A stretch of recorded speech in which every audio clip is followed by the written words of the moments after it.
Praise the lord. జనవరి 25వ తేదీ 2025. ఈరోజు దేవుని వాక్యం.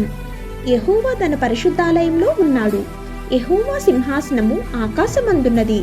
ఆయన నరులను కన్నులారా చూచుచున్నాడు. తన కనుదృష్టి చేత ఆయన వారిని పరిశీలించుచున్నాడు. కీర్తనల గ్రంథం 11వ అధ్యాయం 4వ వచనం. ప్రియమైన సహోదరి సహోదరులారా, ఇది మన శరీరం. మనము ఆయన పరిశుద్ధ ఆలయమై ఉన్నాము. దేవుడు మనలో నివసించటానికి ఇష్టపడుచున్నారు.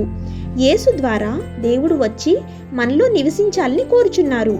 ఆయన ఇమ్మానుయేలుగా మనతోనూ మరియు మనకు తోడుగా ఉన్నారు.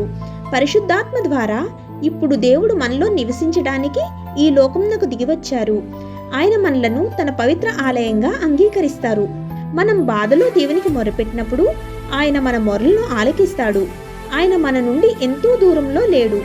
మన ఆలోచనల కంటే ఆయన మనకు సమీపంగా ఉన్నాడు.